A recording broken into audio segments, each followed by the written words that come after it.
Андрей Кулагин – имя, известное каждому, кто хоть немного интересуется футболом в городе Мирный. Старший тренер-преподаватель, он посвятил свою жизнь воспитанию новых поколений футболистов, прививая им не только технические навыки, но и любовь к этой великой игре. Его подопечные не раз становились победителями региональных и всероссийских соревнований, а многие из них продолжили карьеру в профессиональных клубах. Андрей Александрович, здравствуйте.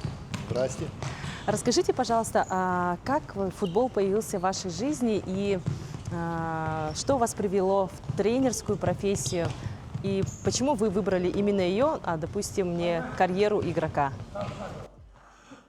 Все началось в далеком 1977 году, когда к нам приехал игрок, бывший игрок с Читы, Валерий Иванович Сандрев. Он был действующим игроком, и он набрал в секцию детей. Вот я к нему попал в 1978 году. И можно сказать, что любовь к футболу привил мне Валерий Иванович Сандрев. Это мой первый тренер детский. А до этого мы все же мальчишки, мы зимой в хоккей играли, летом в футбол. Все прошли, кто на борьбу, кто на бокс, кто... У нас был спортзал деревянный возле кинотеатра «Якутск». Вот. И мы все сначала все это проходили, да? Потом определились, кто чем стал заниматься.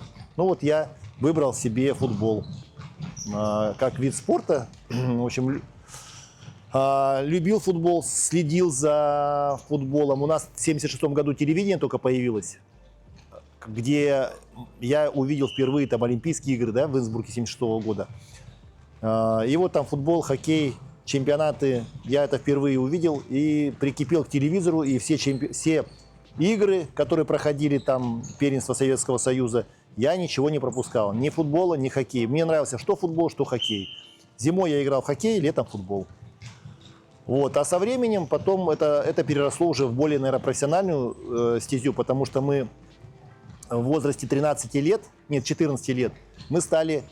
Впервые в Мирном мы стали чемпионами республики по футболу, большой футбол. Я попал в сборную республики. И вот так закрутилось. Играл за сборную республики, за юношескую команду и за мирнинскую команду. Потом в 14 лет меня пригласили в школу-интернат, училище Олимпийского резерва в Москву. Учился там и играл. То есть мы играли... Я за сборную республики играл, и там селекция была, то есть подошли люди, спросили, хочу ли я дальше продолжать в футбол играть. Спросили, откуда я. Я сказал, с Мирного. Да, мы играли на стадионе «Металлург», там ни травы, ничего, там, то есть на земля. Если дождь прошел, то как каток там становится там, на координацию, все эти дела. Вот, и они когда узнали, что с Мирного, да. А я занимался тогда 3-й год футболом. Пригласили. Я приехал, с родителями переговорил. Они поначалу меня не отпустили. Но нас, опять же, тогда переговорный пункт был на почте, на центральной.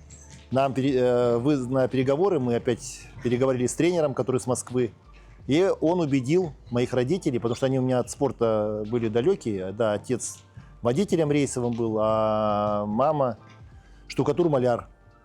И вот они убедили, я уехал на долгие, оказалось потом 12 лет. Там в команду пригласили, в Красногорск, подмосковную команду. Они играли во второй лиге, это первенство Советского Союза. Такой уровень был. В общем, это вторая лига. Не сказать, что это профессиональная команда, так, полупрофессиональная. Там мы от завода были, там КМЗ, Красногорский механический завод. И вот я играл за эту команду. Потом у меня пошли проблемы со здоровьем, вот, и мне пришлось рано закончить с футболом. То есть нельзя было нагрузки нельзя было. Там меня оставляли там тренировать, не тренировать, а инструктором по спорту быть при заводе. А отец позвал обратно, говорит, приезжай в Мирный, выучишься на водителя, права получишь, и будем с тобой ездить, рейсовым водителем будешь. Говорит, красота, сам для себя все ездишь, хорошая зарплата. Но я подумал и вернулся. Но, правда, не водителем. Я так понял, что не мое это. Ну, Андрей Александрович, еще такой интересный вопрос про наш город Мирный.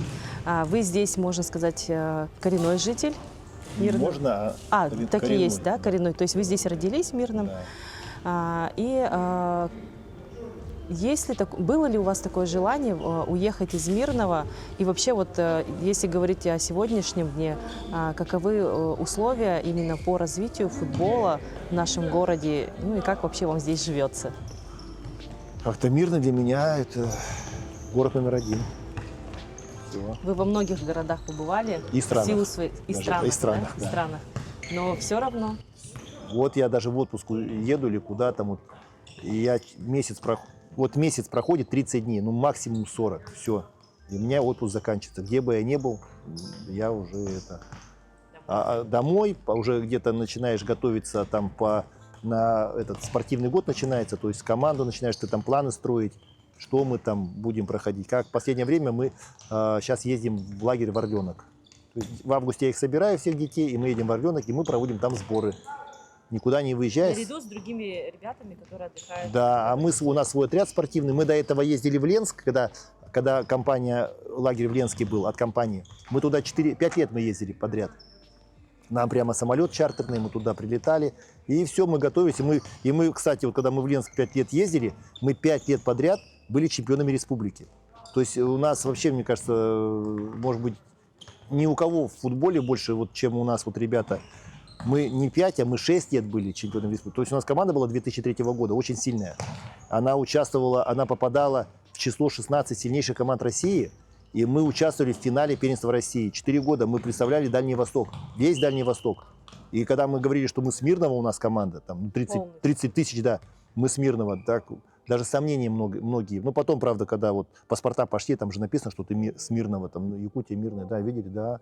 Ну, ребята просто подобрались, так тоже бывает, что вот за 30 лет, что я работаю, да, 30, там, сколько там, с чем-то лет, вот именно вот эта команда, которая 2003-2004 года, ну, такой команды у меня не было. Во-первых, по уровню ребят, по своим способностям, и что у них еще был народ.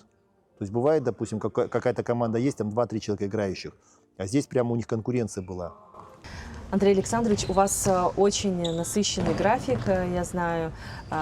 Смотрю ленту новостей в социальных сетях и вижу, как ваши воспитанники выезжают за пределы нашего города, не только за пределы республики. Куда вы ездите, как вы выбираете эти соревнования, какую финансовую поддержку оказывает вам компания «Алроса», да? При компании «Алроса» же занимается Да. КСК. У нас есть такой календарный план, то есть мы составляем, то есть у нас же школа футбольная насчитывает в пределах где-то, вот в Мирном только где-то 250 человек. У нас задействовано с 1 класса по 11. У нас 5 тренеров. Каждый тренер работает с определенным возрастом. Потому что я считаю так, что все не охватишь. То есть все равно ты какой бы тренер ни был, но ты все не охватишь. Еще желательно, конечно, вот как в других городах, вот я сам просто знаю, когда на возраст 2 тренера работают.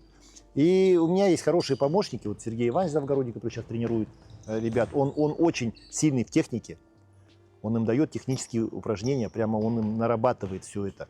Без чего в данный момент, если они сейчас технику не будут оттачивать, они потом просто будут, ну, как сказать, не подготовлены к играм.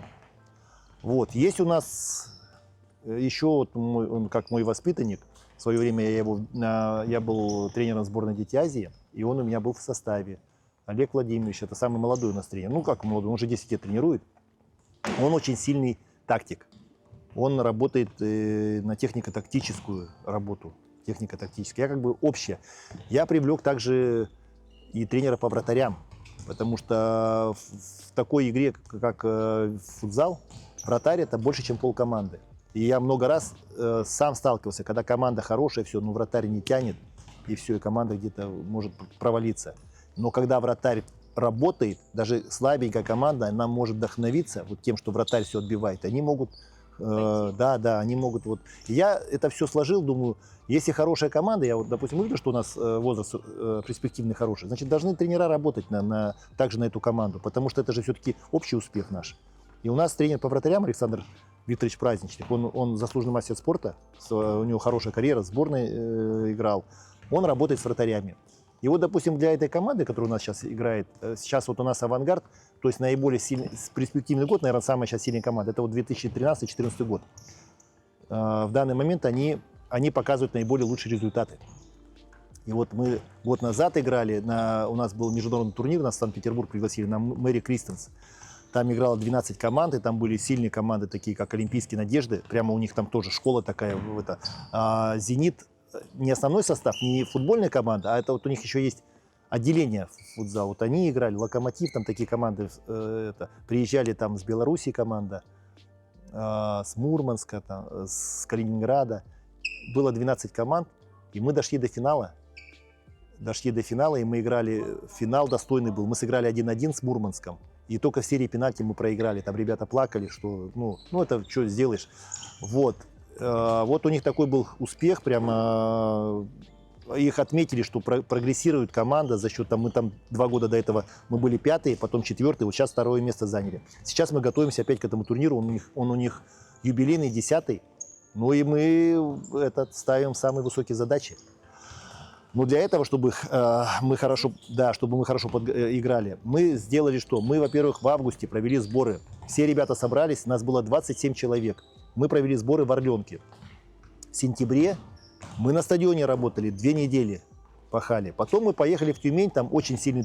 Вообще в Тюмени, это одна из сильнейших школ России, в Тюмени. И они приглашают команды только достаточно сильные. И они нас пригласили на этот турнир. И мы очень... Организаторы сами уже приглашают. Да, вот у них, допустим, есть 8 команд. Они начинают... К ним так не попадешь. То есть с Новосибирска, допустим, когда я спросил, почему с Новосибирска нет команд, они говорят, там слабые команды. Хотя там 2 миллиона же город. Они говорят, там команды слабые. И вот они нас пригласили там, они еще... Мы когда 2003 годом играли, мы к ним ездили. Они нас хорошо знают.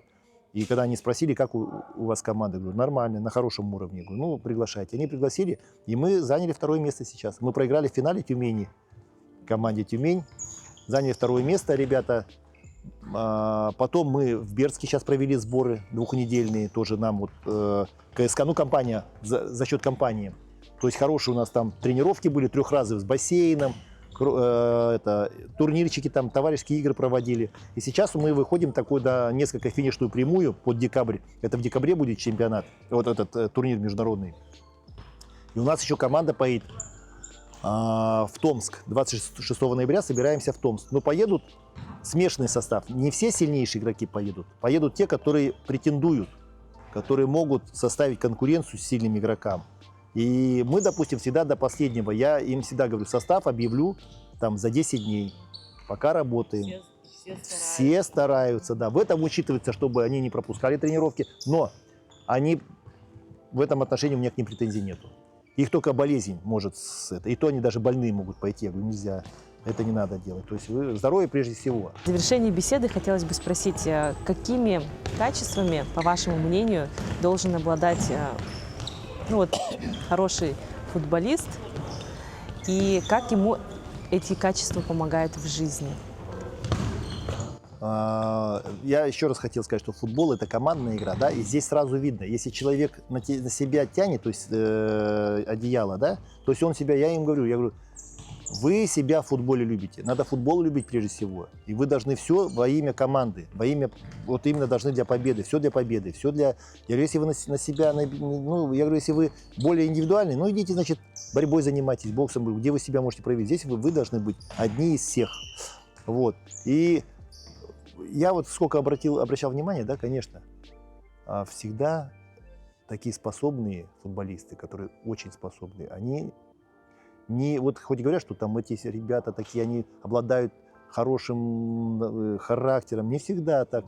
Они наоборот, они такие несколько, наверное, это все-таки задатки природы. Они все время идут в противоречие. То есть они могут где-то там что-то там не дослушать, что-то там. И здесь главное, чтобы направление их правильно направить. Не надо там кричать на них. То, что ты будешь кричать, тут опять же смотря с кем. Кому-то кнут нужен, кому-то пряник. Ты кого-то можешь похвалить, и он за тебя потом. А ты на кого-то можешь крикнуть, и он может поникнуть. И он уже не сыграет. Тут очень важно чтобы это была линия тренер-ученик. чтобы, во-первых, это обязательно должен ребенок доверять тренеру. Поэтому, конечно, я думаю, что, опять же, качество игрока, тоже умение терпеть какие-то там невзгоды, какие-то преодолевать трудности и верить, что у него все будет, получится, все впереди. Вот. Совершенству нет предела. То есть, если ты ставишь задачу, ты любишь футбол, ты любишь, ты хочешь, вот, когда тебе хорошие, грамотные тренера показывают все правильно.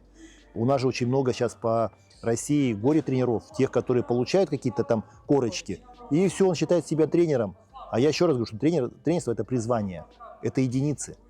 Все тренера примерно там, да, они одинаковую показывают, ну, то есть идет программа же одинаковая, да, там, допустим, там 3-й год обучения, 4-й, 5-й, но кто-то добивается успеха, а кто-то не добивается. И бывает даже у него есть игроки хорошие, да, а он их может загнать так, что они потом не будут. А бывают люди, которые выжимаются с этого, 100% вытягивают. Вот насколько он может работать, все равно, конечно, потолок есть какой-то. Вот. И поэтому здесь очень многие моменты. Вот эта нить, она достаточно прочная, но и тонкая. Вот надо где-то ее не переступить, не порвать и держать вот это все. Спасибо большое. Я думаю, что ваши воспитанники обязательно посмотрят наше с вами интервью и для себя уже точно определят какие-то моменты и будут еще больше стараться.